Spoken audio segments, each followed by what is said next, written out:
Subscribe कीजिए self अध्ययन गुरुजी channel को और रिंग आइकन को दबाइए लेटेस्ट अपडेट के लिए। Welcome friends, self अध्ययन.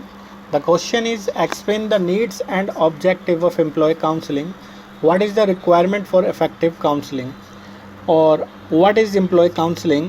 Why is counseling required and what is objective? Also give the step in the process of counseling.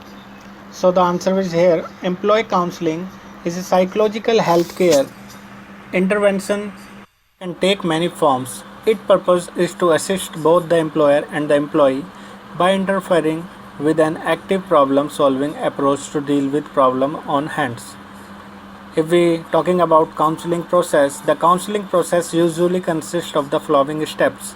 Number 1, beginning. Number 2, exploration. Number 3, preparation of active plan.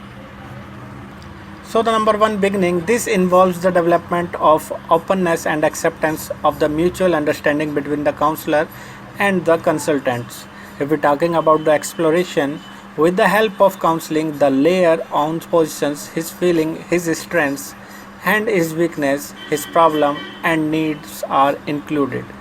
Counselor allowed to counselor to talk about something explicitly unrelated to the issue. According to the counselor, it is important to get freedom to provide options to the employee.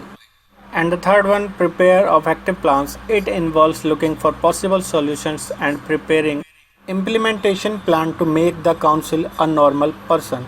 If we're talking about the types of counseling, number 1, direct counseling. Number 2, non-directive counseling. Number 3, cooperative counseling. And the number 4, marital and family counseling. So in the directive counseling, the counselor has been given some instructions or has been instructed to do certain things. In non-directive counseling, the counselor doesn't issue guidelines without directions but inspect the behavior and the behavior of the advisor towards his works and his colleagues and senior officers and subordinates.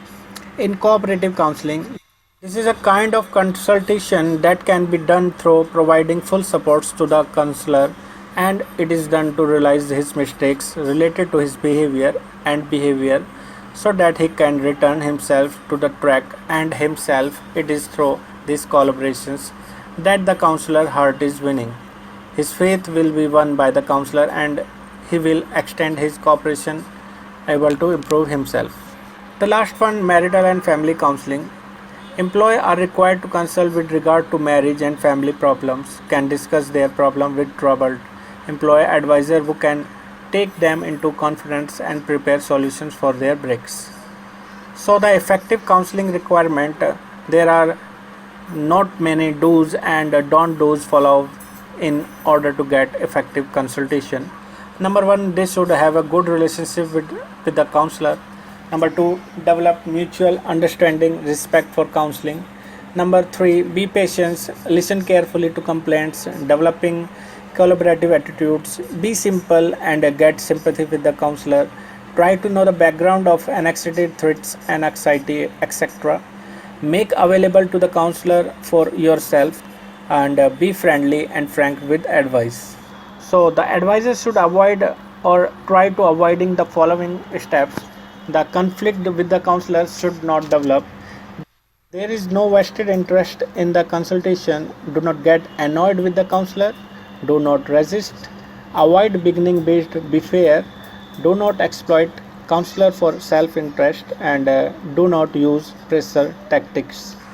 So discussion about the function of counseling. Number 1, advice. Advice is not desirable to consult because it is a process of self-development which is advising, but advisors are often advised to advise on the path of action.